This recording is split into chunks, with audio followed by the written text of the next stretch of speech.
Story की शुरुआत होते ही ग्रैंडमा स्कारलेट से कहती हैं, देखो मैंने तुम्हारे लिए ये लड़कियां पसंद करा है। चलो अब जल्दी से किसी एक को पसंद करके शादी कर लो। स्कारलेट कहता है, लेकिन अभी मुझे शादी नहीं करनी, मुझे अभी अपने रिसर्च पे फोकस करना है। लेकिन ग्रैंडमा इसे फोर्स करने लग जाती हैं, जिस वजह से ये इन लड़कियों में से एक लड़की को चूज कर लेता है और सोचता है कि इसके बाद मैं अपने रिसर्च पे फोकस करूंगा। ग्रैंडमा आकर उस लड़की से कहती है, तुम्हारी किस्मत काफी अच्छी है, अब तैयार रहना आगे के लिए। लेकिन ये सारी लड़कियां मिलकर बेचारी लड़की को परेशान करने लगती हैं और कहती हैं कि तुम कहाँ से हो। ये बताती है कि मैं एक नॉर्मल कॉलेज स्टूडेंट हूँ। ये बताती है कि मैं बहुत ही रिच फैमिली से हूँ और मैं सालों से मेहनत कर रही हूँ मिस्टर स्कारलेट से शादी करने के लिए। लेकिन तुम्हें देखो, तुम तो चुटकी बजाते ही मिस्टर स्कारलेट को हमसे छीन ली। चलो सारी लड़कियां मिलकर इसके कपड़े फाड़ो। लेकिन तभी मिस्टर स्कारलेट आ जाते हैं और इन लड़कियों को ऐसा करते हुए देख लेते हैं। ये लड़की अभी भी बनते हुए कहती है, मिस्टर स्कारलेट, आप ऐसी लड़की से शादी कैसे कर सकते हो? मैं इतनी बड़ी फैमिली से बिलोंग करती हूँ, हमारी फैमिली की फाइनेंशियल कंडीशन काफी अच्छी है और मेरा बैकग्राउंड भी काफी अच्छा है। आपको तो मुझे चूज करना चाहिए। मिस्टर स्कारलेट कहते हैं, देखो तुम मुझे मत सिखाओ कि मेरी फियांसी कौन बनेगी, और वैसे भी मैंने इसे चूज करा है। ऐसा कहकर वो इन सारी लड़कियों को यहाँ से भगा देते हैं और फिर वो उसे गोद में उठाकर यहाँ से ले जाते हैं। ग्रैंडमा आती हैं और चोरी चोरी इन दोनों को ऐसा करते हुए देखती हैं और ऐसा देखकर उन्हें काफी खुशी होती है। ग्रैंडमा कहती हैं, खुशखबरी के दिन ज्यादा दूर नहीं है, आज रात को हमें वो वाली मेडिसिन बनाकर इन्हें देनी होगी। जिसके बाद केटी के हाथों से ये लोग स्कारलेट के लिए सूप भिजवाते हैं। दूसरी तरफ मिस्टर स्कारलेट की सिचुएशन काफी खराब होती है और वो याद करते हैं कि वो जो डिश खा रहे थे जो ग्रैंडमा ने उनके लिए प्रिपेयर करा था, वो खाने के बाद से ही इनकी कंडीशन कुछ ठीक नहीं है। तभी किटी सूप लेकर यहाँ आती है। किटी देखती है कि मिस्टर स्कारलेट की कंडीशन ठीक नहीं है। वो चेक करती है कि स्कारलेट को तो फीवर है, लेकिन स्कारलेट कहता है कि इसके हाथ कितने ठंडे हैं, इसकी बॉडी भी कितनी ठंडी होगी। जिसके बाद स्कारलेट उसे जबरदस्ती बेड पर ले आता है। बेचारी किटी काफी ज्यादा डर जाती है। स्कारलेट कहता है, ग्रैंडमा ने इसीलिए तो तुम्हें हायर करा है ताकि तुम मेरे साथ सो सको, तो अब तुम मना क्यों कर रही हो? जिसके बाद स्कारलेट इसके साथ जबरदस्ती इंटीमेट हो जाता है। सुबह उठते ही किटी कहती है कि मुझे विश्वास नहीं हो रहा कि मेरी वर्जिनिटी जा चुकी है। लास्ट नाइट हमने प्रोटेक्शन भी यूज नहीं करा था, इसीलिए मुझे जल्दी से पिल्स खानी होंगी। यहाँ ये पैसे रखते हुए कहती है कि अब मैंने तुम्हें पैसे भी दे दिए हैं, तो हमारा कोई लेना देना नहीं है। कहानी कुछ हफ्ते आगे की तरफ शिफ्ट होती है और हम देखते हैं कि बेचारी के स्कूल में सभी को पता चल जाता है कि ये प्रेग्नेंट है, और इस वजह से इसके यूनिवर्सिटी में सब लोग इसका मजाक उड़ाते हैं। और तो और टीचर ये तक कहती हैं कि अब हम तुम्हें यहाँ से निकाल देंगे क्योंकि तुम हमारी यूनिवर्सिटी का रेपुटेशन खराब कर रही हो। यहाँ जितने भी स्टूडेंट्स होते हैं सभी लोग ये नारे लगाने लग जाते हैं कि इस लड़की को यहाँ से बाहर निकाला जाए। सभी लोग इसकी वीडियोस बनाते हैं और इसके बारे में उल्टा सीधा बोलते हैं। लेकिन तभी स्कारलेट सही वक्त पर आ जाता है और हमें पता चलता है कि स्कारलेट इस यूनिवर्सिटी में डॉक्टर और प्रोफेसर का काम करता है। वो सवाल करता है कि क्या मसला है। टीचर्स बताते हैं कि ये लड़की प्रेग्नेंट है, हमें इसे यूनिवर्सिटी से निकालना होगा। जिसके बाद स्कारलेट इसकी रिपोर्ट्स देखता है और कहता है, एक बार मुझे भी टेस्ट करना होगा। रूम में लाकर स्कारलेट इसे रिलैक्स होने के लिए कहता है और फिर इसका टेस्ट करता है। स्कारलेट चेक करने के बाद कहता है, तुम तो प्रेग्नेंट हो, क्या ये बच्चा मेरा है? कहीं इस बच्चे का इस्तेमाल करके तुम मुझसे मेरी प्रॉपर्टीज तो नहीं छीनना चाहती? किटी कहती है कि तुम जिसके बारे में सोच रहे हो मैं वो नहीं हूँ और ये बच्चा तुम्हारा नहीं है। उस रात के बाद सुबह ही मैंने पिल्स खा ली थी, तो ये बच्चा किसी और का है। ये सुनकर मिस्टर स्कारलेट को गुस्सा आता है और वो कहते हैं, क्या तुम्हारे यही संस्कार हैं? अपने आप को कंट्रोल करते हुए मिस्टर स्कारलेट कहते हैं, मैं क्यों गुस्सा कर रहा हूँ, लेकिन एज अ टीचर मैं तुम्हें सजेस्ट करना चाहता हूँ कि अकेले तुम इस बच्चे को नहीं पाल पाओगी क्योंकि तुम सिर्फ एक स्टूडेंट हो। वेल तभी यहाँ किटी की फैमिली आ जाती है और वो लोग चिल्लाने लग जाते हैं कि स्कूल के बहाने तुम यही सब करती हो, तुमने तो हम लोगों की नाक ही कटवा दी। ये सब देखकर मिस्टर स्कारलेट कहते हैं कि ये प्रेग्नेंट हो गई है, आप लोगों को इसका ख्याल रखना चाहिए, ना कि इसे उल्टा सीधा सुनाना चाहिए। मिस्टर प्रोफेसर के ऐसा कहने पर ये लोग डर जाते हैं और कहते हैं कि हाँ सर, घर ले जाकर हम इसका पूरा ख्याल रखेंगे ना। फैमिली जब टीटी को जबरदस्ती यहाँ से ले जा रही होती है तो स्कारलेट को हार्ट ब्रेक फील होता है, उसे कुछ तो फील होता है। वो रोकने की कोशिश करता है लेकिन टीचर के रोकने पर वो रुक जाता है और सोचता है कि मुझे इतना बुरा क्यों फील हो रहा है।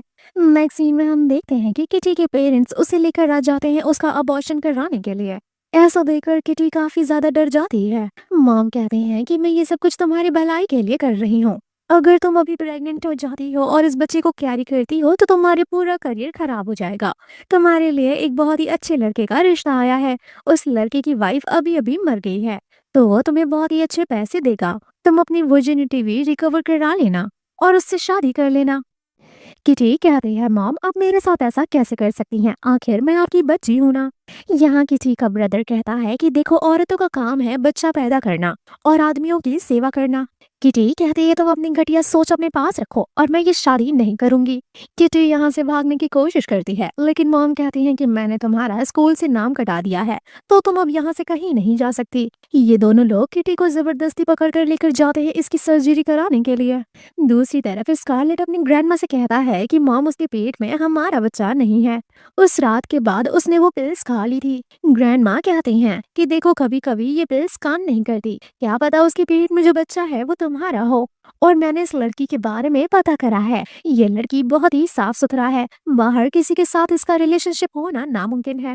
वेल तभी स्कारलेट ग्रैंडमा से सवाल करता है कि उस रात वो मेरे कमरे में क्यों आई थी, क्या ग्रैंडमा आपने उस चीज के लिए उसे पैसे दिए थे।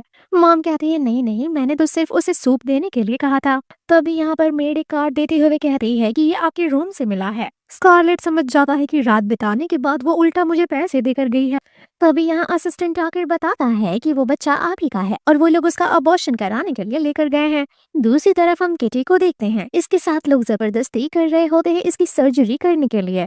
डॉक्टर ये तक कह देता है कि इस अबॉर्शन के बाद ये कभी प्रेग्नेंट नहीं हो पाएगी। मॉम कहती है मुझे सिर्फ पैसों से मतलब है, ये फ्यूचर में बच्चे पैदा करे या ना करे मुझे क्या लेना देना है। बेचारी किटी मनी मन में कह रही होती है स्कारलेट तुम अपने बच्चे को बचाने कब आओगे। और समय रहते स्कारलेट यहाँ पहुंच जाता है। यहाँ आते ही ये डॉक्टर की धुलाई करता है। स्कारलेट जब किटी को यहाँ से उठाकर ले जाता है तो सभी से कहता है कि आज के बाद ये मेरी वुमन है और कोई भी इस पे उंगली उठाने की गुस्ताखी नहीं करेगा। और यहाँ जाने से पहले डॉक्टर और इस क्लिनिक के ऊपर रिपोर्ट करवाने के लिए कहता है। और किटी के माँ और भाई के हाथ पैर तोड़ने का ऑर्डर भी देता है और फिर सारे गार्ड्स आकर इन सब की पिटाइयां करते हैं। दूसरी तरफ हम किटी को देखते हैं, वो हॉस्पिटल में रेस्ट कर रही होती है। जैसे ही होश आता है ग्रैंडमा कहती हैं मेरी बहू क्या तुम ठीक हो। किटी यहाँ स्कारलेट को थैंक यू कहती है जान बचाने के लिए। कहती है कि ये कमरा और ये हॉस्पिटल बहुत एक्सपेंसिव होगा, मैं धीरे धीरे करके सारे पैसे चुका दूंगी। ग्रैंडमा कहते हैं कि तुम कितनी ज्यादा मासूम हो, तुम्हारे पेट में स्कॉट फैमिली का बच्चा है और तुम ये कैसी बातें कर रही हो। किटी कहती है नहीं ग्रैंडमा ऐसा नहीं है, मैं कभी भी स्कॉट फैमिली में शादी नहीं करना चाहती और ना ही अपने बच्चे का नाम यूज करके आपसे पैसे या प्रॉपर्टी लेना चाहती हूँ। ये मेरा बच्चा है और इसकी जिम्मेदारी सिर्फ मेरी है। यहाँ हम स्कारलेट को देखते हैं जो कि माफी मांगता है और कहता है मुझे माफ कर दो, मैं जानता हूँ कि तुम और लड़कियों की तरह लालची नहीं हो, क्या तुम मुझे माफ कर सकती हो। बेचारी मनी मन में सोच रही होती है कि मुझे बिलीव नहीं हो रहा कि स्कॉट फैमिली का इकलौता बेटा मुझसे माफी मांग रहा है। लेकिन किटी कहती है नहीं नहीं आपकी कोई गलती नहीं है, मैं यहाँ पर कोई ब्लेम नहीं डाल रही, ये बच्चा मेरा है और इसकी जिम्मेदारी मैं किसी के ऊपर नहीं डाल रही। ये सब सुनकर ग्रैंडमा अपसेट हो जाती हैं और कहती हैं कि तुम ये कैसी बैकी बैकी बातें कर रही हो, तुम अपना ख्याल अकेले नहीं रख सकती और स्कॉट फैमिली ऐसा कभी नहीं करती।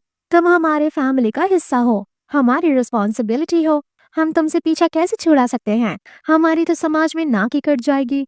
स्कारलेट इसे यहाँ मनाता है और कहता है कि मैं तुमसे शादी करूंगा और तुम मेरी बीवी बनोगी और ये बच्चा मेरा है, हम दोनों मिलकर इसका ख्याल रखेंगे। बेचारी किटी मनी मन में सोच रही होती है कि अगर मैं प्रेग्नेंट नहीं होती तो ये मुझ जैसी लड़की से कभी शादी नहीं करता।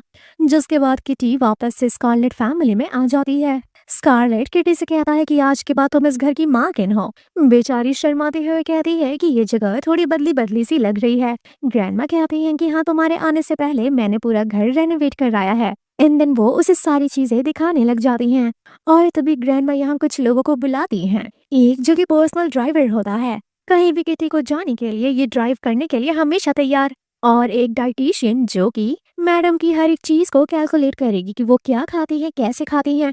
दूसरी जो कि थेरेपिस्ट मैडम के मेंटल हेल्थ का ख्याल रखने के लिए, और दूसरी पोस्टपार्टम रिकवरी एक्सपर्ट जो कि डिलीवरी के बाद मैडम का ख्याल रखेगी, और एक फैशन स्टाइलिस्ट मैडम के फैशन में कोई कमी नहीं होनी चाहिए।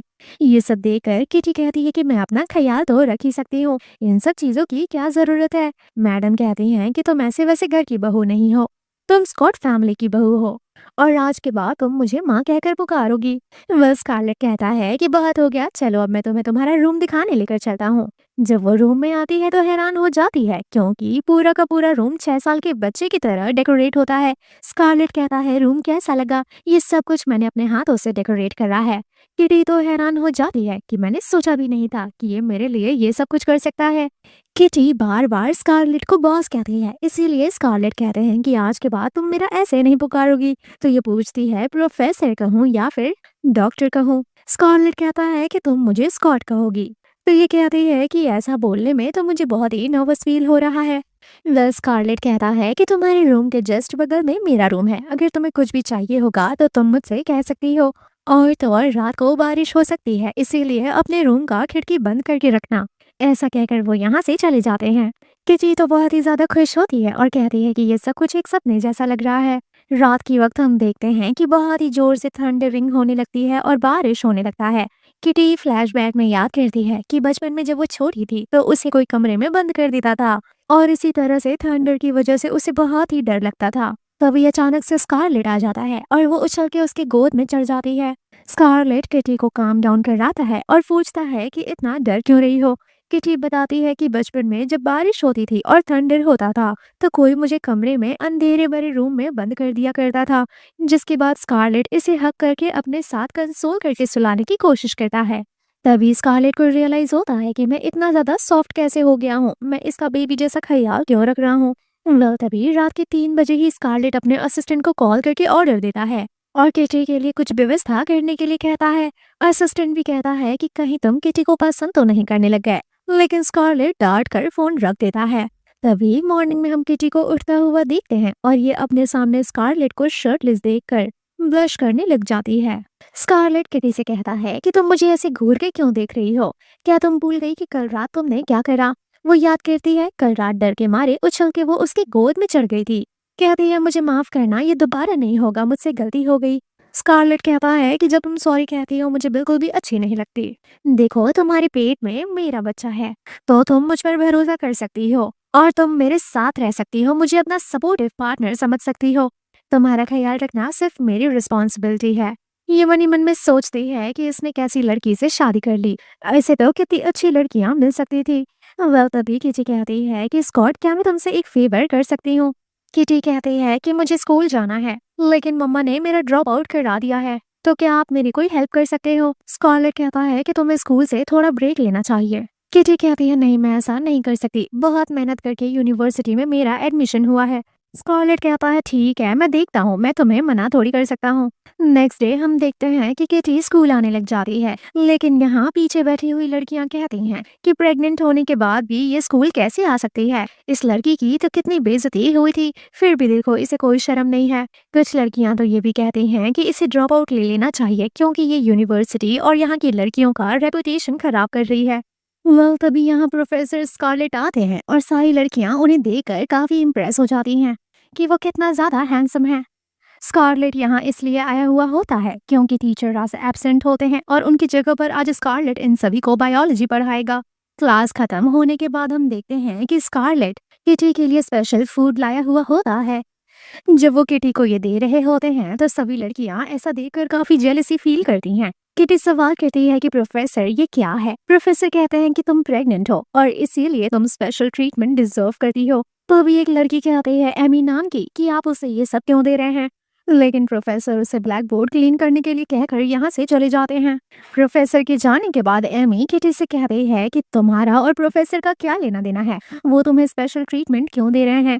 किटी कहती है कि प्रोफेसर जानते हैं कि मैं प्रेग्नेंट हूँ, शायद इसीलिए वो मुझे स्पेशल ट्रीटमेंट दे रहे हैं। एमी कहती है कि मैं जानती हूँ कि तुम अमीर लोगों को सिड्यूस करने की कोशिश करती हो और अगर तुमने प्रोफेसर को सिड्यूस करने की कोशिश भी करा तो मैं तुम्हारी जिंदगी नर्क से भी बदतर बना दूंगी। यहाँ एमी के दोस्त उसे काम डाउन कराते हुए कहते हैं कि प्रोफेसर के स्टैंडर्ड्स काफी ज्यादा हाई हैं, तो वो किटी जैसी लड़की को कैसे पसंद कर सकते हैं।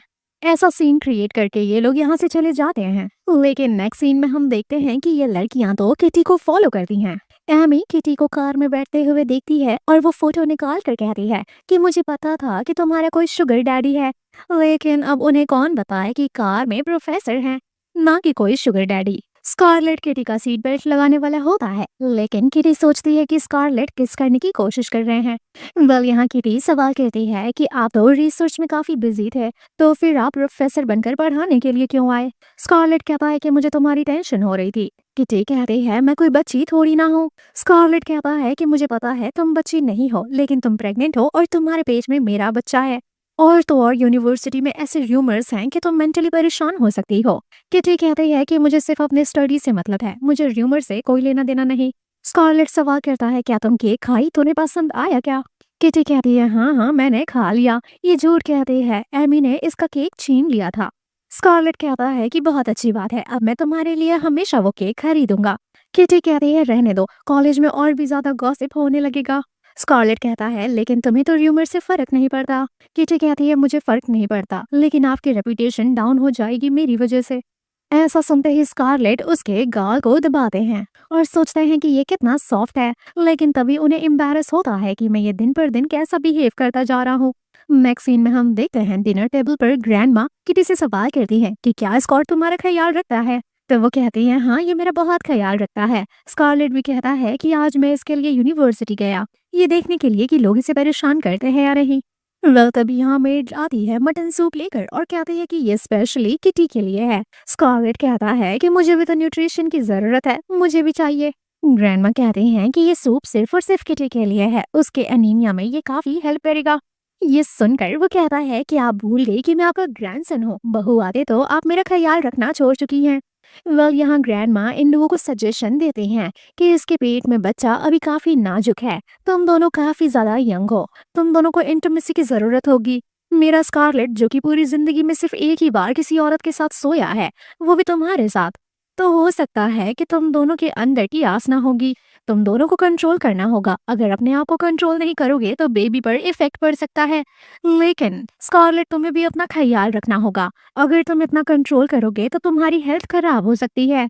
ये सब सुनकर बेचारी किटी शर्म के मारे परेशान हो जाती है। वो अंदर ही अंदर सोचने लगती है कि ग्रैंडमा कितनी ज्यादा स्ट्रेट फॉरवर्ड हैं, वो ऐसी बातें डिनर टेबल पर कैसे कर सकती हैं। और तभी वो स्कारलेट की पैंट की तरफ देखती है और सोचती है क्या सच में ये अपने डिजायर्स को मेरी वजह से कंट्रोल कर रहा है, कहीं कंट्रोल करते करते ये पागल ना हो जाए। स्कारलेट किटी को देखता है कि वो उसके पैंट की तरफ देख रही है, तो वो कहता है कि देखना बंद करो।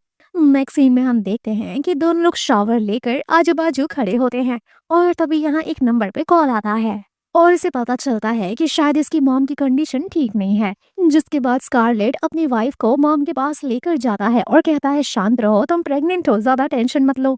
जब वो घर आती है तो अपनी मम्मी की सिचुएशन को देखकर हैरान होती है, वो पागलों की तरह बिहेव कर रही होती है। तो अभी यहाँ पर किटी का भाई आता है और कहता है ये सब कुछ तुम्हारी वजह से हो रहा है, तुम तो शादी करके किसी अमीर घराने में जाकर रह रही हो और हमें ऐसी सिचुएशन में छोड़कर चली गई। ये बताता है कि तुम्हें पता है तुम्हारे हस्बैंड ने मम्मा के साथ और मेरे साथ क्या करा है। मम्मा को इसने 6 दिन तक अंधेरे कमरे में बंद रखा था और मेरी हड्डियां तोड़वा दी, मॉम की भी खूब पिटाइयां करवाई। स्कारलेट कहता है कि आवाज धीमे करके बात करो, मेरी बीवी प्रेग्नेंट है, नहीं तो बोलने लायक भी नहीं छोड़ूंगा।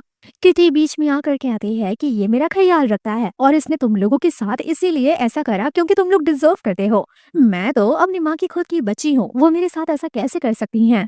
भाई कहता है कि तुम कितनी खराब सिस्टर हो, तुम अपने ही फैमिली को बुली कैसे होने दे सकती हो। भाई इसके ऊपर हाथ उठाने की कोशिश करता है, लेकिन स्कारलेट बीच में आ जाता है। किटी कहती है कि बेबी क्या तुम ठीक हो ना? स्कारलेट कहता है कि तुम लोगों को और क्या चाहिए? तो भाई कहता है हमें 50 मिलियन चाहिए। कहती है किटी कि हमारे पास 50 मिलियन नहीं है। ब्रदर कहता है लेकिन तुम्हारे हस्बैंड के पास तो है। स्कारलेट कहता है कि हाँ मेरे पास पैसा है, लेकिन क्या सच में तुम्हें वो पैसे चाहिए? और तभी यहाँ ढेर सारे गार्ड्स आते हैं और ये सारे गार्ड्स मिलकर किटी के ब्रदर को खूब पीटते हैं। किटी कहती है छोड़ दो, जाने दो, चाहे जो भी हो, उन्होंने हमें पैदा करा है, पाल पोस कर बड़ा करा है, प्लीज उन्हें माफ कर दो। जिसके बाद स्कारलेट उसके भाई और माँ को छोड़ देता है। स्कारलेट किटी के ब्रदर से कहता है कि ये मेरी वाइफ है और इसे थोड़ा सा भी नुकसान नहीं पहुंचना चाहिए, और पैसे देता है ताकि ये लोग अपना इलाज करा सके। और फिर ये दोनों लोग यहाँ से चले जाते हैं। नेक्स्ट सीन में हम देखते हैं कि किटी स्कारलेट के पीठ पर दवा लगा रही होती है और कहती है मेरी वजह से तुम्हें इतनी चोट लग गई। स्कारलेट कहता है कि किटी मैं तुम्हारे ऊपर ब्लेम नहीं डाल रहा हूँ, तुम्हारी फैमिली तुम्हें इतना परेशान करती है, मैं तो सिर्फ तुम्हें सेफ रखने की कोशिश कर रहा हूँ। स्कारलेट मन ही मन में ये सोच रहा होता है कि वो लोग तुम्हारे साथ इतना बदसलूकी इसलिए करते हैं क्योंकि तुम अडॉप्टेड हो। तभी किटी कहती है क्या कह रहे हो, लेकिन स्कारलेट इसे ये सच्चाई नहीं बताता। स्कारलेट कहता है वेल आई थिंक आज बारिश होने वाली है, तो क्या आज मैं तुम्हारे साथ स्टे करूँ। किटी नर्वस होते हुए कहती है कि प्लीज मेरे साथ स्टे करो। दोनों लोग रात में साथ होते हैं, लेकिन किटी को नींद ही नहीं आती और उसकी हार्ट बीट काफी तेज होती है। नेक्स्ट डे हम देखते हैं किटी अपने क्लासरूम में स्टडी कर रही होती है, लेकिन नैमी यहाँ आकर उसे परेशान करती है। एमी कहती है स्कूल में सभी को पता चल गया कि तुम किसी की मिस्ट्रेस हो और किसी शुगर डैडी के साथ घूम रही हो। तुम्हारे पेट में भी शायद उसी शुगर डैडी का बच्चा है। किटी कहती है कि ये सब सिर्फ और सिर्फ र्यूमर्स है, कोई मेरी रेपुटेशन खराब करने की कोशिश कर रहा है। एमी और एमी की दोस्त कहते हैं कि हाँ तुम तो कोई बहुत बड़ी हीरोइन हो कि तुम्हारी रेपुटेशन खराब की जाएगी। किची कहती है मैं जानती हूँ कि तुम बचपन से ही बहुत ही ज्यादा जेलस फील करती हो क्योंकि मैं हमेशा तुमसे अच्छा रैंक स्कोर करती हूँ। एमी इसे परेशान करते हुए कहती है कि तुम्हें ऐसा क्यों लगता है कि मैं तुमसे जेलसी फील करूंगी, मैं तुमसे हर चीज में बेटर हूँ। ये लोग किटी को परेशान करते हैं जिस वजह से उसके पेट में चोट लग जाती है। एमी की दोस्त वार्न करती है कि अगर इसके बच्चे को कुछ हो गया तो शायद हम बहुत ही बड़े ट्रबल में आ जाएंगे। वह तभी स्कारलेट यहाँ आ जाता है और स्कारलेट ऐसा देखकर गुस्से में आ जाता है। एमी कहती है कि सर आपका किटी के साथ क्या रिलेशन है, और स्कारलेट तुरंत सभी को बता देता है कि ये मेरी फियांसे है और इसके पेट में जो बच्चा है वो भी मेरा ही है, और अगर इस यूनिवर्सिटी में किसी ने भी मेरी फियांसी को परेशान करा तो मैं उसे छोड़ूंगा नहीं। स्कारलेट एमी को पर्सनली वार्न करता है और फिर किटी को यहाँ से उठाकर ले जाने लगता है। ये सब देखने के बाद एमी किसी लीसा नामी लड़की को कॉल करती है और कहती है कि तुम्हें वापस आना होगा, स्कारलेट की फियांसे है और वो लड़की प्रेग्नेंट भी है। जिसके बाद हम लीसा को देखते हैं और हमें पता चलता है कि ये स्कारलेट की एक्स गर्लफ्रेंड है। ये न्यूज सुनते ही लीसा को काफी गुस्सा आता है और वो कहती है कि स्कारलेट सिर्फ मेरा है। नेक्स्ट सीन में हम देखते हैं कि किटी का टेस्ट होता है। डॉक्टर कहते हैं कि इसे रेस्ट की जरूरत है और ये बिल्कुल ठीक है। डॉक्टर ये भी कहते हैं कि किटी बहुत ही कमजोर है तो इसे रेस्ट की काफी ज्यादा जरूरत है। ग्रैंडमा कहते हैं कि किटी तुम्हारा पेट धीरे धीरे बड़ा हो रहा है और यूनिवर्सिटी में सब तुम्हें बुली करते हैं, कैसा होगा मैं तुम्हारे लिए 2-3 बॉडीगार्ड का व्यवस्था कर दूं। किटी कहती है कोई बात नहीं ग्रैंडमा, मैंने यूनिवर्सिटी से ब्रेक लेने का डिसाइड करा है। स्कारलेट हैरान हो जाता है। किटी कहती है कि मेरा बेबी ज्यादा इम्पोर्टेंट है। ग्रैंडमा भी कहती हैं कि मैं बहुत ही खुश हूँ कि तुमने सही फैसला लिया और हम लोग तुम्हें हमेशा सपोर्ट करेंगे, तुम अकेले नहीं हो। ग्रैंडमा कहती हैं स्कारलेट जाओ अपनी बीवी का ख्याल रखो, मैं इसके लिए कुछ बना कर लाती हूँ। ग्रैंडमा के जाने के बाद स्कारलेट दोबारा से पूछता है कि तुमने सही डिसीजन लिया है या नहीं।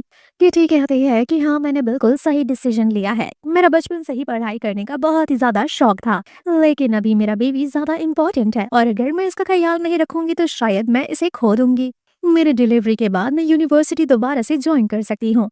ये ऑनलाइन कोर्सेस लेने के लिए कहती है, लेकिन स्कारलेट कहता है कि मेरे होते हुए ऑनलाइन कोर्सेज की क्या जरूरत है, मैं इतना बड़ा प्रोफेसर हूँ तो मैं कुछ भी पढ़ा सकता हूँ।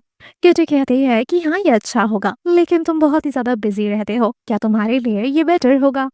स्कारलेट कहता है कि शायद तुम मुझसे ट्यूशन नहीं लेना चाहती, ऐसा कहकर वो थोड़ा सा बनने लग जाता है, लेकिन फिर किटी रिक्वेस्ट करती है कि प्लीज प्रोफेसर मुझे आपसे ही पढ़ना है। स्कारलेट कहता है कि बंद करो मुझे प्रोफेसर कहना। वो मनाने के लिए कहते हैं कि देखिए मेरा बेबी भी बोल रहा है कि उसे आपके जैसा डॉक्टर बनना है और वो आपसे ही ट्यूशन लेना चाहता है। स्कारलेट कहता है अच्छा रुको जरा मुझे सुनने दो। जिसके बाद वो कहता है कि तुम्हारी हार्ट बीट इतनी ज्यादा तेज क्यों है। बेचारी किटी ब्लश करने लग जाती है क्योंकि स्कारलेट उसके काफी ज्यादा करीब होता है। वेल तभी लीसा का कॉल आता है स्कारलेट को और वो कहते हैं कि मैं सिटी में वापस आ गई हूँ तो जल्दी से मुझे पिक करने के लिए आ जाओ। स्कारलेट किटी से कहता है कि रेस्ट करो, थोड़ी देर के लिए मुझे बाहर जाना होगा।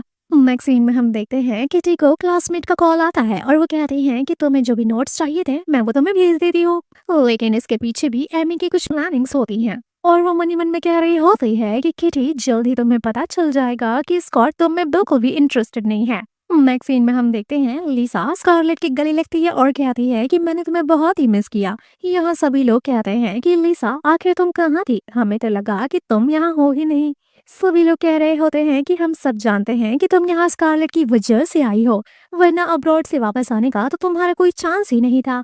और दूसरी तरफ हम किटी को देखते हैं जो कि ये सब कुछ इस क्लब में सुन रही होती है। यहाँ सभी लोग बात कर रहे होते हैं कि अब इन दोनों का रिलेशनशिप दोबारा से चालू हो सकता है। ये दोनों बेस्ट कपल बन सकते हैं। ये सब कुछ सुनकर किटी को काफी हर्ट होता है और वो यहाँ से हट जाती है। लेकिन उसी के तुरंत बाद हम देखते हैं कि स्कारलेट सभी से कहता है कि मजाक करना बंद करो, मेरी फियांसे है। वेल तभी लीसा कहती है कि मैं यहाँ घर खरीदने के लिए आई हूँ, मुझे होटल में नहीं रहना।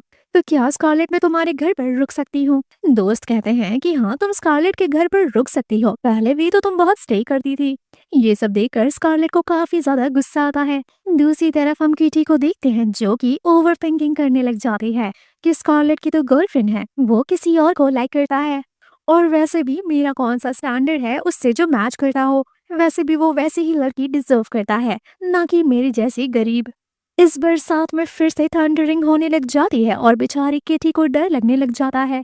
वो यहाँ डर के मारे बीच रोड पर बैठ जाती है और तभी कोई ब्लैक सूट में छाता लेकर आता है और इसका नाम है साइमन बॉयडल। ये एक सीनियर लॉयर है गैलेक्सी लॉ फर्म में। दूसरी तरफ हम देखते हैं कि स्कारलेट घर वापस आता है लीसा के साथ। लीसा को देखकर ग्रैंडमा तो बड़ा अजीब बिहेव करती हैं और कहती हैं कि इतने सालों बाद तुम वापस क्या करने आई हो। स्कारलेट कहता है कि ये अभी अभी यहाँ आई हुई है और हमारे यहाँ स्टे करने वाली है क्योंकि इसे होटल में स्टे नहीं करना। लीसा के सामने ही ग्रैंडमा स्कारलेट से सवाल करती हैं कि किटी कहाँ है। स्कारलेट सवाल कहता है कि मैं तो बाहर अकेले गया था, किसी घर पर थी, तो क्या वो घर पर नहीं है? ग्रैंडमा गुस्सा करते हुए कहते हैं कि अब तुम्हारी फैमिली है, तुम्हें अपनी फैमिली का ज्यादा ख्याल रखना चाहिए, जाओ और मेरी किटी को जाकर ढूंढो।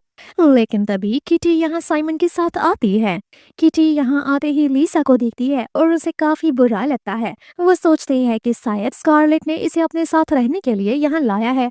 तभी साइमन अपने आप को इंट्रोड्यूस करते हुए स्कारलेट से कहता है कि मैं इसके बचपन का दोस्त हूँ और इसके घर के बगल में ही रहता था। साइमन सवाल करता है तुम कौन हो? स्कारलेट कहता है कि मैं किटी का हस्बैंड हूँ। किटी कहती है नहीं नहीं, अभी हमारी शादी नहीं हुई है। स्कारलेट सोचता है क्या ये साइमन की वजह से मुझसे दूर रहने की कोशिश कर रही है और क्या ये साइमन के साथ इसका कुछ चल रहा है। स्कारलेट जैकेट वापस करते हुए कहता है कि बहुत रात हो गई है, थैंक यू मेरी किटी को वापस लाने के लिए, अब तुम वापस जा सकते हो। साइमन कहता है कि किटी मैं चलता हूँ, कोई भी बात हो तो तुम मुझे कांटेक्ट कर सकती हो। स्कारलेट कहता है उसकी कोई जरूरत नहीं है, यहाँ इसका ख्याल रखने के लिए सब कोई है और मैं इसका हस्बैंड हूँ, इसके पेट में मेरा बच्चा है। ये सुनकर साइमन हैरान होते हुए कहता है क्या किटी ये सब कुछ सच है? किटी कहती है नहीं नहीं, ऐसा नहीं है, मैं तुम्हें सब कुछ बाद में समझाऊंगी। साइमन कहता है ठीक है, मैं यहाँ चलता हूँ, तुम अभी अपना ख्याल रखो। उसके जाने के बाद स्कारलेट किटी से कहता है क्या तुम इससे मिलने के लिए गई थी? ग्रैंडमा तो अभी चिल्लाते हुए कहती हैं कि स्कारलेट संभल कर बात करो, तुम भूल गए क्या कि वो प्रेग्नेंट है? लुइसा भी कहती है कि वो तो सिर्फ अपने दोस्त से मिलने गई थी, इतनी बड़ी प्रॉब्लम क्या है? ग्रैंडमा कहती हैं लिसा तुम इनके मामले में बोलना बंद करो और अगर ऐसे ही बोलती रहोगी तो तुम मेरे घर पर नहीं रुक सकती। किटी सवाल करती है क्या लिसा यहाँ रुकने वाली है? स्कारलेट कहता है कि हाँ, वो अभी अब्रॉड से वापस आई है और यही रुकने वाली है जब तक उसे नया घर नहीं मिल जाता। ग्रैंडमा कहते हैं कि ये सब बातें होती रहेंगी, पहले किटी को उसके कमरे में ले जाओ और उसे रेस्ट कराओ। स्कारलेट उसे गोद में उठाता है और यहाँ से ले जाता है। ऐसा देखकर लिसा को काफी गुस्सा आता है कि पहले तो स्कारलेट ऐसा बिल्कुल नहीं था। इन लोग के जाने के बाद ग्रैंडमा लिसा से कहते हैं कि तुम नीचे वाली डाउनस्टेयर्स में गेस्ट रूम में रुक सकती हो। लिसा कहती है कि पहले तो मैं स्कारलेट के रूम के बगल वाले रूम में स्टे करती थी। ग्रैंडमा कहती हैं कि उस रूम में मेरी बहू रहती है, अगर रुकना है तो डाउनस्टेयर्स वाले रूम में रुको, अदरवाइज जा सकती हो। लिसा कहती है ओके ग्रैंडमा, मैं रुक जाऊंगी। रूम में लाकर स्कारलेट किटी से सॉरी कहता है और कहता है मुझे माफ कर दो कि बरसात में मैं तुम्हारा ख्याल रखने के लिए नहीं था। ये कहती है कि हाँ, बहुत ही ज्यादा बारिश और थंडरिंग हो रही थी। ये सुनकर स्कारलेट कहता है कि कहीं तुम मुझसे गुस्सा तो नहीं हो, क्योंकि थंडर में तुम अकेली थी और मैं वहां नहीं था। स्कारलेट ये भी सवाल करता है कि थंडर की वजह से कहीं तुम साइमन की गोद में तो नहीं चढ़ गई। ये कहती है कि ये कैसी बातें कर रहे हो। स्कारलेट सॉरी कहता है। मनी मन में ये सोचती है कि तुम वहां पर इसीलिए नहीं थे क्योंकि तुम लीसा के साथ एंजॉय कर रहे थे। स्कारलेट कहता है कि चलो जाओ रेस्ट करो, शावर ले लेना, तब तक मैं तुम्हारे लिए सूप लेकर आता हूँ। इसके जाने के बाद ये मनी मन में कहते हैं कि तुम इतना ज्यादा अच्छा क्यों बिहेव करते हो, अगर ऐसे रहोगे तो मुझे तुमसे प्यार हो जाएगा। नेक्स्ट सीन में हम देखते हैं स्कारलेट सूप बना रहा होता है और पीछे से लीसा इसे देखती है। वो यहाँ इसे सिड्यूस करने के इरादे से आती है। स्कारलेट कहता है कि किटी को सर्दी लग गई है तो मैं उसके लिए सूप बना रहा हूँ। स्कारलेट इसके कपड़े देखकर कहता है कि जाओ जाकर ढंग के कपड़े पहनो, ये तुम्हारा घर नहीं है। लीसा कहती है तुम्हारे घर में मुझे अपने घर जैसा फील आता है। ये सब देखकर लीसा कहती है कि तुम बहुत ही ज्यादा बदल गए हो, तुम पहले मेरे लिए ये सब क्यों नहीं करते थे? तुम किसी लड़की का इतना ख्याल कैसे रख सकते हो? ये सब मैं तुम्हें पहली दफा करते हुए देख रही हूँ। स्कारलेट कहता है कि मैं पहले जैसा बिल्कुल भी नहीं हूँ। किटी ऐसी लड़की है जिससे मैं सच में शादी करना चाहता हूँ। और तो और वो प्रेग्नेंट है तो उसका ख्याल मैं नहीं तो कौन रखूंगा? ये लीसा को वार्न करता है कि पहले सभी लोग कहते थे कि हम दोनों परफेक्ट कपल थे। लीसा तुम ये सारी बातें उसके सामने मत करना। और तो और अब तुम मेरे लिए सिर्फ एक सिस्टर जैसी हो। ये सब कुछ सुनकर तभी वो देखती है कि यहाँ पर किटी आई हुई है और वो तुरंत दिखावा करने के लिए स्कारलेट को हक कर लेती है और कहती है मैं जानती हूँ तुम मुझसे नाराज हो। किटी को गुस्सा आ जाता है और वो यहाँ से चली जाती है। स्कारलेट कहता है कि तुम ये सब क्या कर रही हो? लीसा कहती है कि बहुत टाइम हो गया तुमसे मिले, मैंने तुम्हें बहुत मिस करा। स्कारलेट कहता है चाहे जो भी हो तुम्हें इतना टची नहीं होना चाहिए, तुम एडल्ट हो, तुम्हें इतनी तो समझदारी होनी चाहिए। लीसा मनी मन में सोच रही होती है कि ये उसे लेकर कितना ज्यादा केयरिंग हो गया है, मुझे कुछ तो करना होगा। लीसा कहती है कि मुझे नींद नहीं आ रहा, क्या मैं तुम्हारे स्टडी रूम में से कोई बुक ले सकती हूँ? नेक्स्ट डे हम देखते हैं कि लीसा किटी को गुड मॉर्निंग कह रही है। ब्रेकफास्ट करते वक्त किटी लीसा से सवाल करती है कि तुम हंस क्यों रही हो? लीसा कहती है कि मैंने सोचा नहीं था कि स्कारलेट तुम जैसी लड़कियों को पसंद कर सकता है। देखो मैं तुम्हें बता देती हूँ कि मैं उसे बहुत टाइम से पसंद कर रही हूँ और मैं उस पर कभी भी गिव अप नहीं करूंगी। हमारी फैमिली भी बचपन से एक दूसरे को जानती है, हम दोनों एक दूसरे के लिए परफेक्ट हैं। हमारी एंगेजमेंट होने ही वाली थी लेकिन किसी काम की वजह से मुझे अब्रॉड जाना पड़ा। मेडिसिन में मैंने पीएचडी करके रखी है और तो और मैं वो हॉस्पिटल ज्वाइन करने वाली हूँ जहाँ स्कारलेट काम करता है। उसके लिए सबसे ज्यादा सुटेबल मैं हूँ। ये कहते हैं कि ये सब तुम्हारा फैसला नहीं हो सकता, स्कारलेट डिसाइड करेगा कि उसे कौन पसंद है।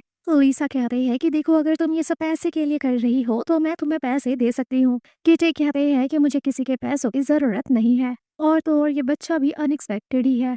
लीसा कहते हैं इसका मतलब तुम यहाँ पर मिस्ट्रेस बनकर रहने वाली हो। ये सुनकर किटी को गुस्सा आता है और कहती है कि हद में रहकर बात करो और ऐसा कहकर वो यहाँ से चली जाती है।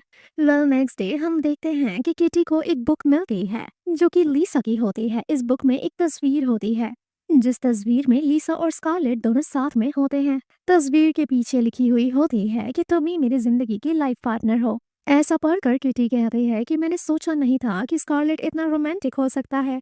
किटी याद करने लग जाती है कि किस तरह से ये दोनों हमेशा एक दूसरे को हक करते रहते हैं एंड देन कहती है कि आई थिंक मुझे यहाँ से चली जाना चाहिए, ये दोनों एक दूसरे के साथ ज्यादा बेटर हैं। अपने पेट पे हाथ रख के सवाल करती है कि बेबी टेल मी कि मुझे क्या करना चाहिए। फ्लैशबैक में हमें दिखाया जाता है कि लीसा ये सब कुछ इंटेंशनली करती है। वो उस बुक में तस्वीर रखती है और तस्वीर के पीछे कुछ उल्टे सीधे लेटर्स भी लिखती है। किटी कहती है कि आई थिंक मुझे चले ही जाना चाहिए। बेचारी काफी रोती है और अपने आप को ही कंसोल करती है कि मुझे संभालना होगा अपने आप को क्योंकि मुझे बेबी का भी ख्याल रखना है।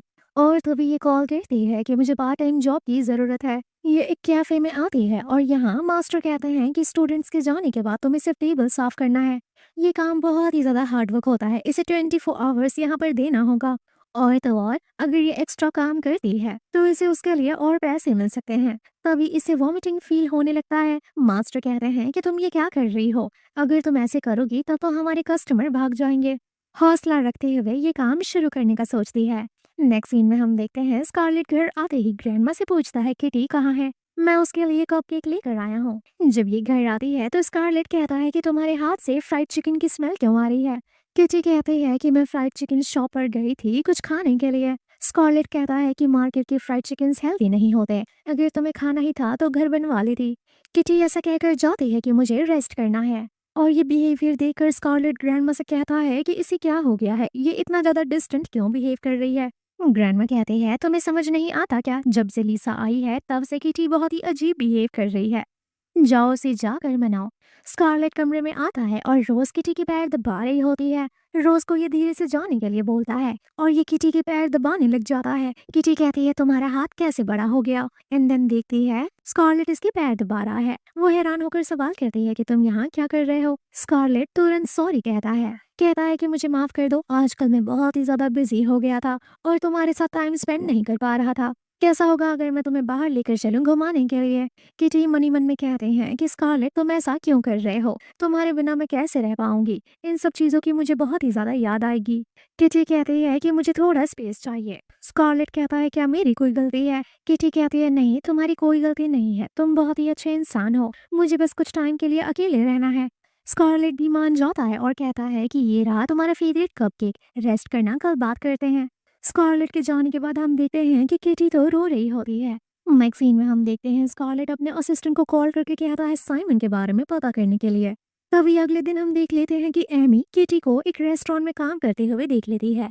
कहती है ये तो स्कारलेट के साथ ही, तो फिर इस रेस्टोरेंट में काम करने की क्या जरूरत है? ये लिसा को कॉल करके कहती है कि सोचो जरा मैंने क्या देखा, किटी एक रेस्टोरेंट में काम कर रही है। जिसके बाद लिसा यहाँ से निकलती है उस रेस्टोरेंट में जाने के लिए। तभी अंदर एमी आती है और इंटेंशनली किटी का ट्रे गिरा देती है और तो और उसे थप्पड़ भी मार देती है कि क्या तुम ढंग से काम नहीं कर सकती। एमी कहती है कि मैंने तो सोचा नहीं था कि तुम किटी हो, क्या स्कारलेट ने तुम्हें उसके घर से निकाल दिया? ये लोग इसे और मारने की कोशिश करते हैं कि तभी किटी वॉमिटिंग करने लग जाती है और तभी सही टाइम पर साइमन भी यहाँ आ जाता है। एमी कहती है कि तुमने मेरा बहुत ही महंगा कपड़ा बर्बाद किया है, तो चलो अब पैसा पे करने की बारी है। किटी कहती है क्या तुम लोग मजाक कर रहे हो, इतने महंगे कपड़े कैसे हो सकते हैं? ये लड़कियां मजाक करती है कि स्कारलेट के साथ रहने के बाद भी शायद इसे नहीं पता कि कपड़े कितने महंगे हो सकते हैं। और तभी यहाँ रेस्टोरेंट का ओनर आ जाता है और पूछता है मैडम क्या दिक्कत है? एमी कहती है कि आपके स्टाफ ने मेरे इतने महंगे कपड़े को बर्बाद कर दिया है, इतने में तो आपका पूरा दुकान बिक जाएगा, और अगर आपके स्टाफ ने ये पे नहीं करा तो फिर मैं आपका पूरा दुकान यहाँ से हटवा दूंगी।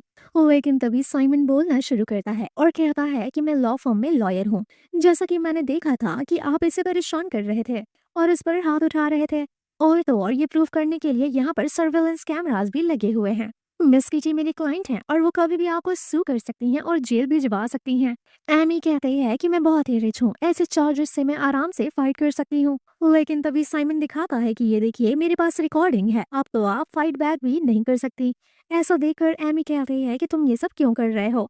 एंड देन वो यहाँ से चली जाती है और किटी भी इसे थैंक यू कहती है। साइमन इसे अपने कार में लाकर कहता है किटी ये सब तुम्हारे साथ क्या हो रहा है, जो भी हो रहा है तो मुझे एक्सप्लेन करो, मैं तुम्हारी पूरी हेल्प करूंगा। किटी कहती है कि ये बच्चा अनएक्सपेक्टेड और अनप्लान था। स्कारलेट मुझसे शादी करने वाला है लेकिन वो किसी और से प्यार करता है, इसीलिए मैंने प्लान करा है कि मैं ये सब कुछ छोड़कर अपनी बेबी के साथ एक नई जिंदगी की शुरुआत करूंगी। साइमन कहता है कि तुमने बहुत ही अच्छा फैसला लिया है, और वैसे भी स्कारलेट बहुत ही वेल्दी फैमिली है जो कि तुम्हें कभी नहीं समझ सकती। किटी कहती है कि नहीं नहीं तुम नहीं जानते, ग्रैंडमा ने मुझे बहुत ही अच्छा ट्रीट करा है और स्कारलेट ने भी मेरा बहुत ख्याल रखा है। साइमन कहता है पागल लड़की, ये सब कुछ उन्होंने बच्चों के लिए किया है क्योंकि तुम स्कारलेट फैमिली का बच्चा कैरी कर रही हो, क्या पता बच्चा पैदा करने के बाद वो लोग तुम्हें पूछे भी ना। साइमन कहता है वेल ये टॉपिक खत्म करो, तुम्हें पार्ट टाइम जॉब चाहिए ना, तो कैसा होगा कि तुम ट्यूटर का काम कर लो। किटी कहती है कि इस मामले में हम बाद में बात करेंगे। वेल तभी ये हॉस्पिटल आती है और साइमन को कहती है यहाँ स्कारलेट रहता है, तुम बाहर वेट करो। यहाँ की रिसेप्शनिस्ट इसे कहती है कि यहाँ डिलीवरी अलाउ नहीं है, तुम यहाँ क्या कर रही हो?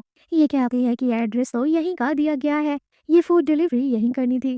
रिसेप्शनिस्ट कहती है कि देखो यहाँ पर ऐसे आना अलाउ नहीं है और ये सामान लेकर यहाँ से निकल जाओ। लेकिन तभी इसे फिर से वोमिटिंग होने लग जाती है। तभी यहाँ पर और भी डॉक्टर्स आ जाते हैं और कहने लगते हैं कि ये तो किटी है, स्कारलेट की प्रेग्नेंट बीवी। यहाँ सभी लोग इसका मजाक भी उड़ाते हैं कि स्कारलेट की वाइफ ऐसी कैसे हो सकती है। और तभी हम देखते हैं कि लिसा और स्कारलेट इसे देख लेते हैं। स्कारलेट घबराते हुए यहाँ आता है उसे देखने के लिए। स्कारलेट कहता है तुम यहाँ क्या कर रही हो, तुम तो घर पर थी। यहाँ पर कुछ डॉक्टर्स कहते हैं क्या आप सच में इस लड़की से शादी करने वाले हो? रिसेप्शनिस्ट कहती है ऐसी लड़की से शादी करके तो सर का रेपुटेशन ही खराब हो जाएगा।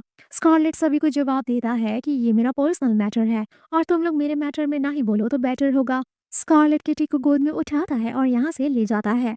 ऐसा देखकर लिसा को काफी बुरा लगता है और सोचती है कि वो उसे इतना ज्यादा डिफेंड क्यों करता है।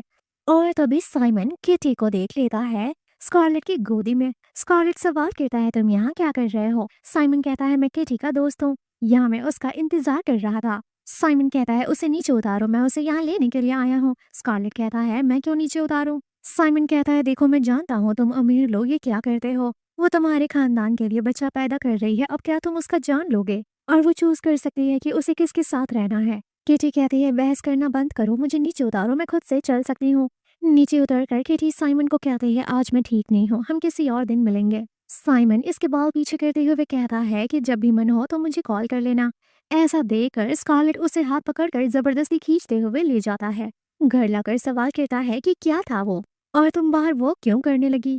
किटी कहती है मैं कुछ भी एक्सप्लेन नहीं करना चाहती। स्कारलेट कहता है कि आखिर तुम्हें फूड डिलीवरी का काम करना क्यों था। किटी कहती है मैं हमेशा से ऐसे ही रही हूँ, 3-4 जॉब साथ में, स्टडीज साथ में। स्कारलेट कहता है मैं जानता हूँ लेकिन अभी तुम्हें रेस्ट करना है, मैं नहीं चाहता कि तुम कोई हार्ड वर्क करो। किटी कहते हैं मुझे तुम पर रिलाय नहीं होना क्योंकि मुझे बाद में अकेले ही तो रहना है। स्कारलेट कहता है कि तुम बहुत ही ज्यादा स्टबर्न हो, क्या हमारा बच्चा भी इतना ही स्टबर्न पैदा होगा। स्कारलेट कहता है तुम इतनी ज्यादा हार्ड वर्किंग हो तो चलो आज के बाद स्टडी रिसर्च सब कुछ तुम मेरे साथ करोगी। किटी कहती है मुझे तुमसे दूर रहना है, मुझे कोई अटैचमेंट नहीं चाहिए, वैसे भी मुझे न्यू जॉब मिल गई है ट्यूटर की। स्कारलेट कहता है चलो ठीक है, ट्विटर की जॉब उतनी भी ज्यादा खराब नहीं है। सवाल कहता है क्या तुम्हें मॉर्निंग में वॉमिटिंग होती है। किटी कहती है हाँ, अगर कुछ भी मुझे जंक फूड की स्मेल आती है तो वॉमिटिंग फील होने लगती है।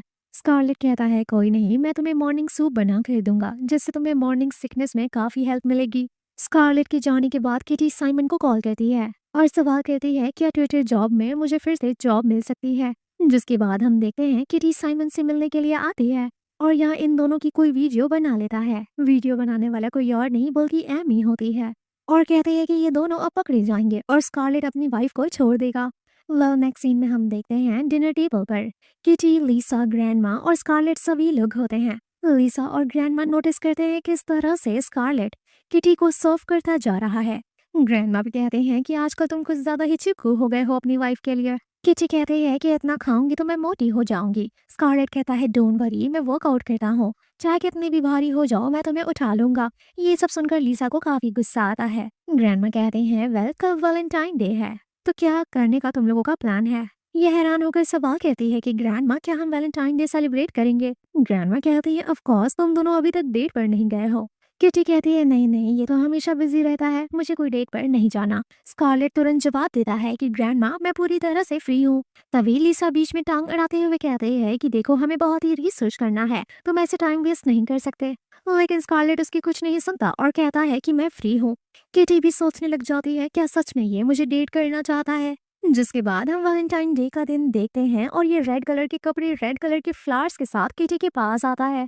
किटी भी काफी सुंदर लग रही होती है क्योंकि उसने भी रेड कलर के कपड़े पहने होते हैं। जिसके बाद ये दोनों लोग डेट पर जाते हैं तो अभी हम देखते हैं स्कारलेट को एक अर्जेंट कॉल आ जाता है और ये अर्जेंट कॉल किसी और की वजह से नहीं बल्कि लिसा की वजह से आता है। स्कारलेट कहता है कि कुछ ही देर में मैं वापस आता हूँ, मेरे पास मूवी टिकट्स हैं, तुम जाकर थिएटर में एंजॉय करो, मैं थोड़ी ही देर में वापस आता हूँ। और यहाँ लिसा के तो कुछ अलग ही प्लानिंग्स होते हैं और तभी हम देखते हैं कि किटी किडनैप हो जाती है। इस किडनैपिंग में लिसा और एमी इन सब का हाथ होता है। एमी कहती है कि स्कारलेट के साथ शादी करने की सिर्फ सपने ही देखती रह जाओगी। दूसरी तरफ हम देखते हैं स्कारलेट जो कि बहुत ही ज्यादा काम में बिजी होता है। बहुत मेहनत के बाद इनका डेटा रिस्टोर हो जाता है और सभी लोग तालियां बजाते हैं। एक एम्प्लॉय कहता है कि आज प्रोफेसर टोल्सन आने वाले हैं और तभी हम देखते हैं कि लिसा यहाँ प्रोफेसर टोल्सन के साथ आती है। दूसरी तरफ हम किटी को देखते हैं जो कि एक अजीब से कमरे में होती है और इस कमरे में कोई और नहीं बल्कि साइमन आ जाता है। कहता है किटी तुम्हें क्या हुआ है, तुम यहाँ पर क्या कर रही हो। तभी साइमन नोटिस करता है कि किसी ने बाहर से दरवाजा बंद कर दिया। दूसरी तरफ स्कारलेट जो कि कार्डियक सर्जन से बातचीत कर रहा होता है। सर्जन कहते हैं कि मैंने तुम्हारे बारे में बहुत सुना है, तुम बहुत ही जीनियस हो।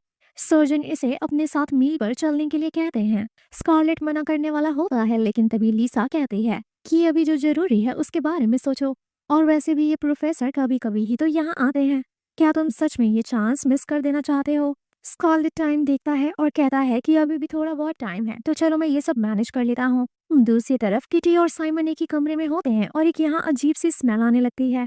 किटी यहाँ पर हेल्प के लिए कॉल करती है। तभी हम देखते हैं कि साइमन धीरे धीरे करके अपने कपड़े खोलने लगता है और कहता है यहाँ बहुत ही ज्यादा गर्मी है। किटी नोटिस करती है कि यहाँ पर एक स्मेल करने वाला चीज रखा हुआ है। किटी साइमन से कहती है अपने आप को कंट्रोल करो, अपना फोन दो, मुझे किसी को कॉल लगाना है। लेकिन साइमन इसका हाथ पकड़ के इसे बेड पर पटक देता है। दूसरी तरफ हम स्कारलेट को देखते हैं जो कि कार्डियक सर्जन के साथ मील कर रहा होता है। यहाँ हम लिसा को देखते हैं जो कि एक सूप में कुछ मिला देती है और वो सूप ले जाकर स्कारलेट को पीने के लिए दे देती है। तभी ये सर्जन कहते हैं कि मुझे लेट हो रहा है, कहीं जाना है, मैं फिर कभी मिलता हूँ।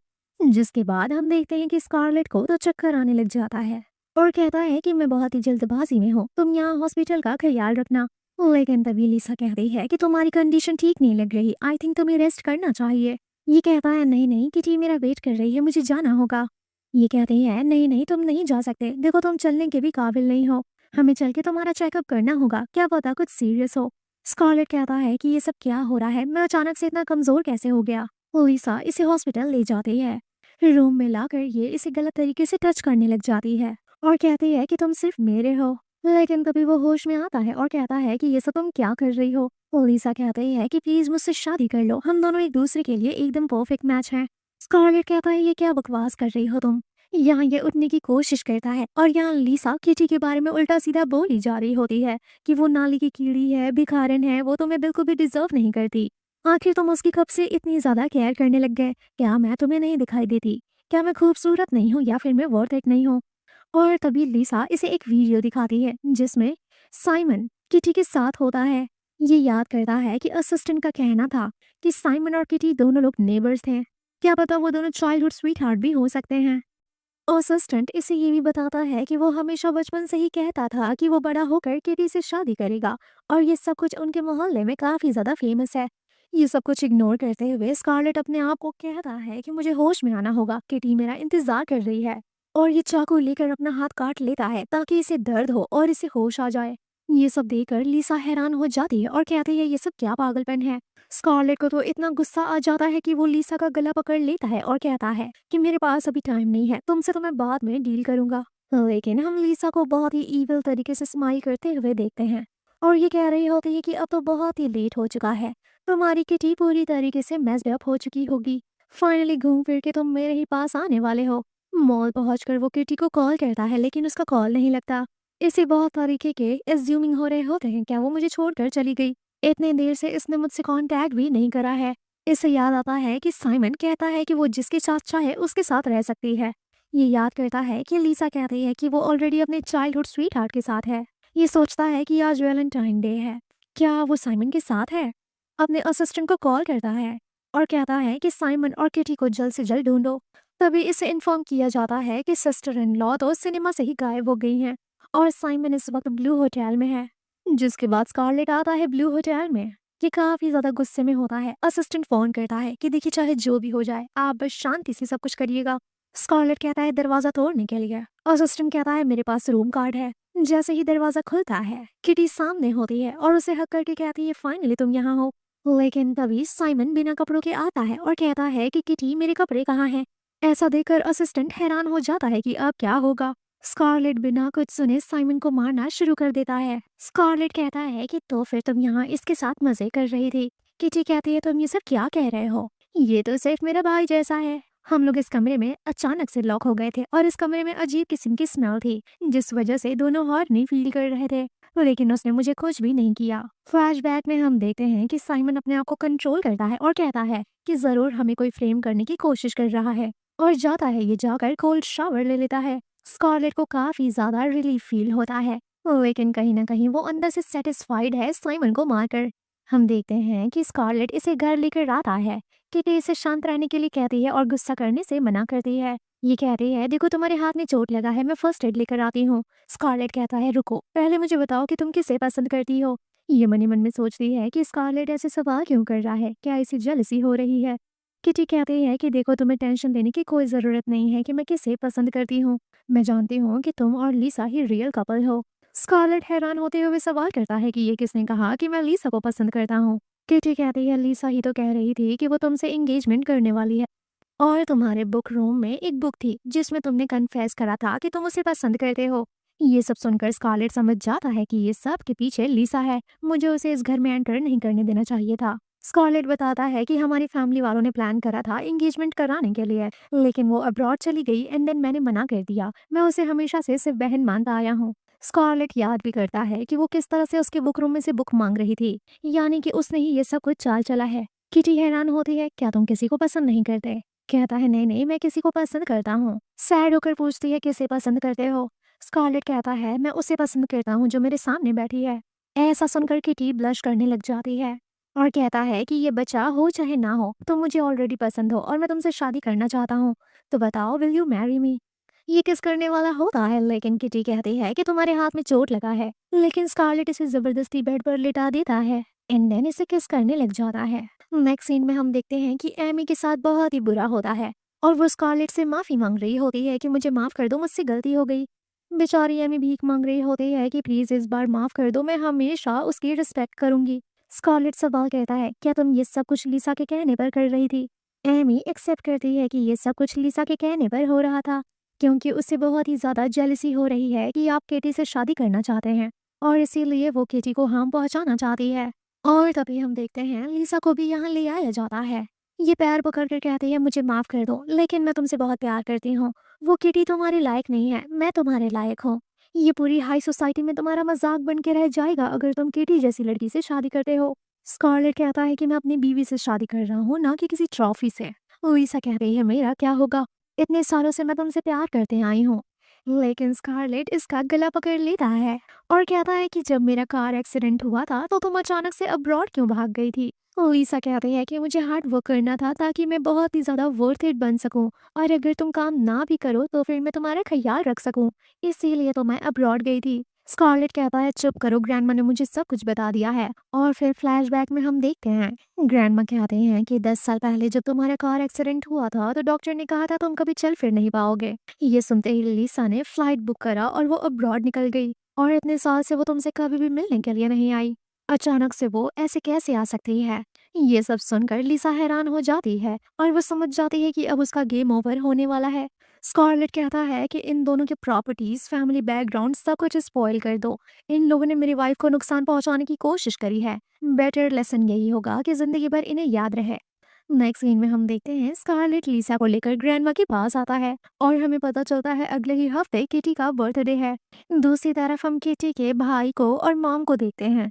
भाई कहता है कि मम्मा नाटक करना बंद करो, मैंने सुना है कि स्कारलेट और किटी की शादी होने वाली है। माँ कहती है, मैंने तो सोचा था कि वो उसके साथ खेल वेल कर उसे वापस छोड़ देगा, लेकिन ये तो इसके साथ काफी सीरियस है। ब्रदर कहता है, लेकिन अगर वो शादी कर लेती है तो वो सक्सेसफुल हो जाएगी। मॉम कहती है, अच्छी बात है ना, वो हमारी बच्ची है, हमारा ख्याल रखेगी, चलो उसे कॉल करके 50 मिलियन की डिमांड करो। तभी ये लोग किटी को कॉल करते हैं। किटी कहती है, मेरे पास इतने पैसे नहीं है। भाई कहता है, देखो मम्मा की कंडीशन काफी खराब है, वो दिन ब दिन पागल होती जा रही हैं, मुझे उनके दिमाग का ट्रीटमेंट कराना होगा। लेकिन किटी फोन कट कर देती है, ऐसा कहकर कि मैं कोई पैसों में हेल्प नहीं कर सकती। और तभी यहाँ स्कारलेट आ जाता है और पूछता है, मेरी किटी को क्या हुआ है। किटी बताती है, मेरे भाई ने कॉल किया था और वो मुझसे पैसे मांग रहा है, उसे कुछ मिलियंस ऑफ मनी चाहिए, बट मेरे पास उतने पैसे नहीं है। हस्बैंड कहता है, मेरे पास तो है, मैं दे सकता हूँ। किटी कहती है, नहीं नहीं, उन लोगों की आदत हो गई है, हम उन्हें ऐसे हेल्प नहीं कर सकते। वेल तभी दूसरी तरफ हम देखते हैं कि किटी और स्कारलेट अपने हॉल में आते हैं। स्कारलेट सभी को अनाउंस करता है कि ये मेरी फ्यूचर होने वाली वाइफ है और आज इसका बर्थडे है और आज ही एंगेजमेंट भी है। वेल तभी इस पार्टी में इसके भाई और मम्मा भी आ जाते हैं और यहाँ आकर सीन क्रिएट करने लग जाते हैं। किटी की माँ अभी यहाँ नाटक कर रही होती है और वो कांपने का ऐसे नाटक करती है। भाई कहता है, आप सब लोग देख सकते हैं किटी की माँ की क्या कंडीशन है, इतने अमीर घराने में शादी करने के बाद भी वो अपनी माँ का ख्याल नहीं रख सकती। यहाँ लोग मजाक उड़ाने लग जाते हैं कि हमने तो सोचा नहीं था कि किटी के रिलेटिव्स ऐसे हैं। किटी का भाई तो यहाँ अपनी सिस्टर का मजाक उड़वा देता है। लेकिन तभी अचानक से स्कारलेट कहता है कि आज के बाद मेरी वाइफ अपने घर वालों से कोई मतलब नहीं रखेगी। और फ्लैशबैक में हम देखते हैं स्कारलेट अपनी बीवी को बताता है कि वो लोग तुम्हारे एक्चुअल पेरेंट्स नहीं हैं, तुम्हारे एक्चुअल पेरेंट्स को हम ढूंढेंगे, लेकिन तब तक के लिए तुम्हें इनसे रिश्ता तोड़ना होगा। और तभी यहाँ स्कारलेट एक रिपोर्ट दिखाता है जिसके थ्रू ये पता चल जाता है कि किटी के पेरेंट्स ये लोग नहीं है। ये सब कुछ पता चलने पर गार्ड्स आते हैं और इन्हें धक्के मारकर यहाँ से निकाल देते हैं, जिसके बाद ये दोनों लोग एक दूसरे को रिंग पहनाते हैं और इसी के साथ इस स्टोरी की हैप्पी एंडिंग हो जाती है। तो हम मिलते हैं नेक्स्ट वीडियो में, तब तक के लिए take care, bye bye and thank you for watching.